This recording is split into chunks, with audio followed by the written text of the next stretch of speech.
रस्त्यावर उभ्या असणाऱ्या गाड्यांचे बोनेट फुगलेत. गाड्यांचे टायर जागीच वितळू लागले आहेत. चालता चालता चपला देखील डांबऱ्या चिटकू लागल्या आहेत. रस्त्यावरील सिग्नल देखील वितळून खाली वाकले जात आहे. हातात घेतलेली प्लास्टिकची वस्तू देखील इतक्या लवकर वितळतीये की ती वितळून कधी हातात येईल हे देखील सांगता येत नाही. मी तुम्हाला कोणत्या चित्रपटाची कहाणी सांगत नाहीये किंवा काल्पनिक गोष्ट देखील सांगत नाहीये. सध्या उन्हाचा पारा वाढल्यामुळे युरोपमध्ये इतकी वाईट परिस्थिती आली आहे की यामुळे आतापर्यंत सरासरी 1400 लोकांचा मृत्यू झाला आहे. खरं तर ही परिस्थिती पहिल्यांदाच उद्भवली आहे असं नाही. यापूर्वी देखील उष्णता वाढली होती, पण त्याचा प्रकोप इतका वाढला आहे की लोक बाहेर पडताना 100 वेळा विचार करतात. आपण जसं पाऊस असताना बाहेर पडताना विचार करतो, तिथं मात्र उन्हापासून बचाव करण्यासाठी लोक नाना तऱ्हांच्या तडजोडी करत आहेत. काय घडलंय नेमकं युरोपमध्ये आणि हे असं कसं काय घडलं? उष्णतेमुळे युरोप कोणत्या समस्यांना सामोरं जात आहे हेच मी तुम्हाला या व्हिडिओच्या माध्यमातून सांगणार आहे. त्यासाठी व्हिडिओ शेवटपर्यंत नक्की पहा. नमस्कार, मी स्वराली आणि तुम्ही पाहताय कट टू कट. आपल्याकडे जून महिना सुरू झाला की ऑफिशियली पावसाळा सुरू होतो.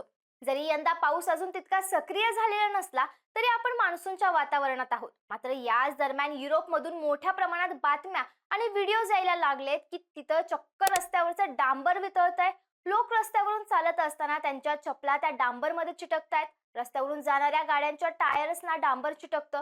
इतकंच काय तर अगदी रस्त्यावरचे सिग्नल्स आहेत ते सिग्नल देखील वितळायला लागलेत. अवघ्या 30 डिग्री सेल्सिअस ओलांडल्यानंतर युरोपची ही अवस्था कशी काय झाली?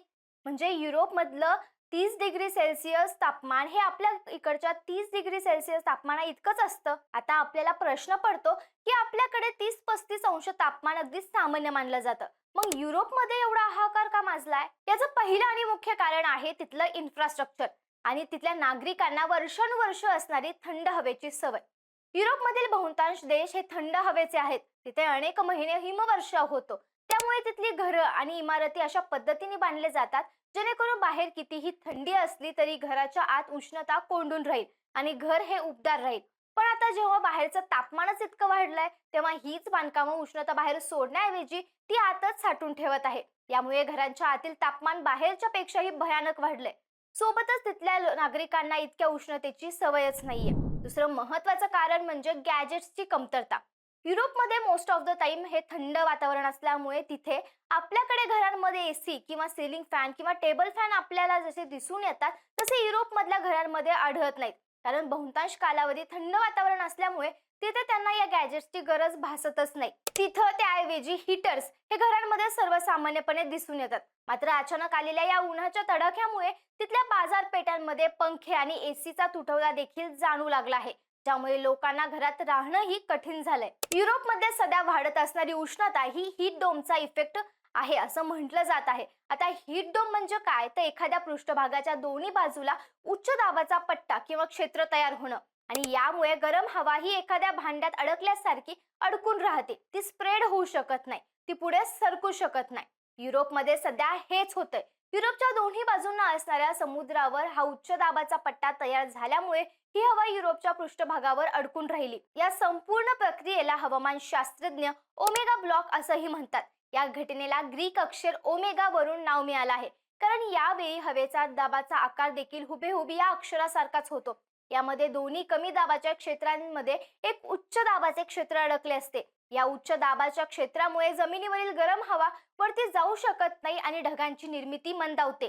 ढग नसल्यामुळे सूर्यप्रकाश थेट आणि अधिक काळ जमिनीवर पडतो, ज्यामुळे दिवसाचे तापमान वाढतेच पण रात्रीही प्रचंड उखाडा जाणवतो. या ओमेगा ब्लॉकमुळे युरोपच्या अनेक देशांमध्ये तापमानाने चक्क 40 ते 41 अंश सेल्सिअसचा टप्पा ओलांडला आहे. जर्मनीमध्ये तापमान हे 41.5 अंश सेल्सिअस वर गेले असून तिथल्या रात्रीचं तापमान हे 29.4 अंशावर पोहोचलं आहे, जो की एक नवा रेकॉर्ड आहे. चेक रिपब्लिक, पोलंड, स्वित्झर्लंडमध्येही विक्रमी तापमान नोंदवलं गेलं आहे. तर डेन्मार्क आणि ब्रिटनने या सर्वात उष्ण दिवसांचा अनुभव देखील घेतला आहे. या तीव्र उष्णतेचे परिणाम आता भयंकर होत आहेत. जागतिक आरोग्य संघटनेने म्हणजेच WHO ने दिलेल्या माहितीनुसार या उष्णतेमुळे युरोपमध्ये 21 जून पासून आतापर्यंत 1300हून अधिक लोकांचा मृत्यू झाला आहे. फ्रान्समध्ये परिस्थिती सर्वात गंभीर आहे. तिथे उन्हाच्या लाटेमुळे रोज सरासरी 1400 लोकांचा मृत्यू होतोय. यामध्ये प्रामुख्याने 65 वर्षावरील ज्येष्ठ नागरिकांचा समावेश आहे. उकाड्यापासून वाचण्यासाठी नद्यांमध्ये किंवा तलावांमध्ये पोहायला गेलेल्या 74हून अधिक तरुणांचा बुडून मृत्यू झाला आहे. पॅरिसमध्ये मृत्यूचे प्रमाण इतके वाढले आहे की तिथल्या स्मशानभूमीवर प्रचंड ताण निर्माण झाला आहे. मानवी हानीसोबतच तिथल्या पायाभूत सुविधांचेही मोठे नुकसान झाले आहे. युरोपमधील रस्ते तिथल्या थंड हवामानानुसार बनवले जातात. त्यामुळे उष्णतेमुळे तिथले डांबरी रस्ते अक्षरशः पाण्याच्या प्रवाहासारखे वितळू लागले आहेत. रेल्वे आणि डांबराचे लोखंडी रूळ देखील उष्णतेने प्रसरण पावून वाकू लागले आहेत, ज्यामुळे वाहतूक व्यवस्था ठप्प झाली आहे. जर्मनीची राजधानी बर्लिनमध्ये तर भीषण उष्मामुळे वनवे भडकले असून नागरिकांना उकाड्यापासून वाचण्यासाठी तिथल्या पोलिसांना चक्कर रस्त्यावर उतरून लोकांवर पाण्याचा फवारा करावा लागला. या सगळ्या परिस्थितीचा अभ्यास करणारे वर्ल्ड वेदर ॲट्रिब्युशन या जागतिक संस्थेने एक महत्त्वाचा इशारा दिला आहे. शास्त्रज्ञांच्या मते युरोपमधील ही विक्रमी उष्णता हवामान बदलाशिवाय म्हणजेच ग्लोबल वॉर्मिंग शिवाय शक्यच नव्हती. केवळ 50 वर्षापूर्वी युरोपमध्ये अशी परिस्थिती असणं शक्य मानलं जात होतं, पण मानवाने निसर्गात केलेल्या प्रदूषणामुळे आज अशी भयानक स्थिती निर्माण होण्याची शक्यता पूर्वीपेक्षा 200 पटीने वाढली आहे. एक काळ असा होता जेव्हा युरोपियन देश भारतासारख्या विकसनशील देशांना पायाभूत सुविधांवरून आणि हवामानावरून सल्ले द्यायचे, पण आज निसर्गाच्या एकाच फटक्यात त्यांच्याच देशातील वाहतूक व्यवस्था ठप्प झालीये आणि रस्ते पाण्यासारखे वितळू लागलेत. निसर्गापुढे सगळे सारखे असतात हेच या भीषण उष्णतेच्या लाटेने सिद्ध केले. या संपूर्ण परिस्थितीबद्दल तुम्हाला काय वाटतं? निसर्गाच्या या बदलत्या रूपाबद्दल तुमचं काय मत आहे? कमेंट्स मध्ये नक्की सांगा आणि अशाच माहितीपूर्ण व्हिडिओसाठी कट टू कटला सबस्क्राईब करायला विसरू नका.